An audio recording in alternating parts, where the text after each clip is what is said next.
আমি প্ৰথম কথা হৈছে ডিগবৈ সমষ্টিৰ মাননীয় সন্মানীয় বিধায়ক সুৰেণ ফুকন ডাকৰীয়াক আমি ধিক্কাৰ দিছোঁ। ডিগবৈ নগৰ সমিতিক আমি ধিক্কাৰ দিছোঁ আৰু IOC কৰ্তৃপক্ষক আমি ধিক্কাৰ দিছোঁ। এই কৃত্ৰিম বানৰ বাবে কিন্তু এই মই যিকেইজনৰ নাম ক'লোঁ, যিকেইটা সংস্থাৰ নাম ক'লোঁ, তেওঁলোক কিন্তু ক্ষুব্ধপৰীয়া। পূৰ্বতেও এনেকুৱা ধৰণৰ বানপানী হৈছে, কোনো ধৰণৰ ব্যৱস্থা হোৱা নাই, কোনো ধৰণৰ এওঁলোকে কাৰ্যব্যৱস্থা লোৱা নাই। নগৰখন মডিফিকেশ্যন, ক'ৰবাত ষ্ট্ৰীট লাইট কৰিছে, ঠিক আছে, ষ্ট্ৰীট লাইটৰ প্ৰয়োজন আছে, কিন্তু কিছুমান ক্ষেত্ৰত আমি দেখা পাইছোঁ যে ক'ৰবাত তেওঁলোকে পানীত ফাউণ্টেইন বনাইছে।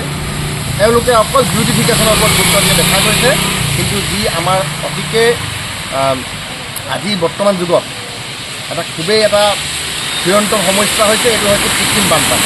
এই কৃত্ৰিম বানপানীৰ ক্ষেত্ৰত কিন্তু তেওঁলোকে কোনো ধৰণৰ ব্যৱস্থা গ্ৰহণ কৰা আমাৰ পৰিলক্ষিত হোৱা নাই। আৰু তাৰ বাবে মই জনপ্ৰতিনিধিক ধিক্কাৰ দিছোঁ, IOC প্ৰশাসনক ধিক্কাৰ দিছোঁ, টাউন কমিটিক ধিক্কাৰ দিছোঁ। এটা অকমান্য টাউন কমিটি, এটা অকমান্য ডিগবৈ পৌৰসভা, এই ক্ষেত্ৰত কিন্তু তেওঁলোকে বিহিত ব্যৱস্থা গ্ৰহণ কৰিব লাগিব।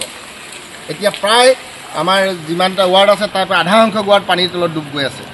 তেওঁলোকে কি ৰাইজৰ লগত ধেমালি কৰিছে নেকি? তেওঁলোকে ৰাইজৰ জীৱনৰ লগত ধেমালি কৰিছে নেকি? তেওঁলোকে এই ক্ষেত্ৰত কিন্তু তেওঁলোকে অতি সোনকালে ব্যৱস্থা লওক। এই ক্ষেত্ৰত কিন্তু আমি খুব কম সময়ৰ ভিতৰতে কিন্তু আমি যদি এই ক্ষেত্ৰত যদি কোনো ধৰণৰ তেওঁলোকে ব্যৱস্থা গ্ৰহণ নকৰে, এই ক্ষেত্ৰত কিন্তু আমি কিন্তু ছাত্ৰ সন্থাই কিন্তু জংগী আন্দোলনৰ কাৰ্যসূচী ল'বলৈ বাধ্য হ'ম। আমি প্ৰথম কথা হৈছে ডিগবৈ সমষ্টিৰ মাননীয় সন্মানীয় বিধায়ক সুৰেণ ফুকন ডাকৰীয়াক আমি ধিক্কাৰ দিছোঁ। ডিগবৈ নগৰ সমিতিক আমি ধিক্কাৰ দিছোঁ আৰু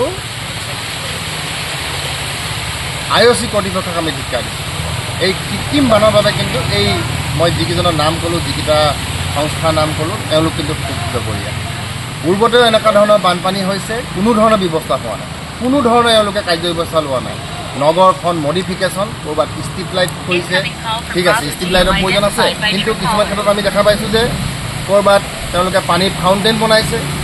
এওঁলোকে অকল বিউটিফিকেশ্যনৰ ওপৰত গুৰুত্ব দিয়া দেখা গৈছে, কিন্তু যি আমাৰ অতিকে আজি বৰ্তমান যুগত এটা খুবেই এটা চিৰন্তন সমস্যা হৈছে, এইটো হৈছে কৃত্ৰিম বানপানী।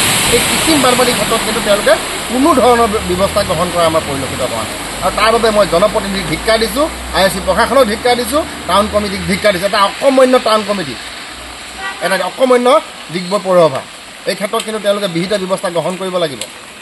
এতিয়া প্ৰায় আমাৰ যিমানটা ৱাৰ্ড আছে তাৰ পৰা আধা সংখ্যক ৱাৰ্ড পানীৰ তলত ডুব গৈ আছে। তেওঁলোকে কি ৰাইজৰ লগত ধেমালি কৰিছে নেকি? তেওঁলোকে ৰাইজৰ জীৱনৰ লগত ধেমালি কৰিছে নেকি? তেওঁলোকে এই ক্ষেত্ৰত কিন্তু তেওঁলোকে অতি সোনকালে ব্যৱস্থা লওক। এই ক্ষেত্ৰত কিন্তু আমি খুব কম সময়ৰ ভিতৰতে কিন্তু আমি যদি এই ক্ষেত্ৰত যদি কোনো ধৰণৰ তেওঁলোকে ব্যৱস্থা গ্ৰহণ নকৰে, এই ক্ষেত্ৰত কিন্তু আমি কিন্তু ছাত্ৰ সন্থাই কিন্তু জংগী আন্দোলনৰ কাৰ্যসূচী ল'বলৈ বাধ্য হ'ম।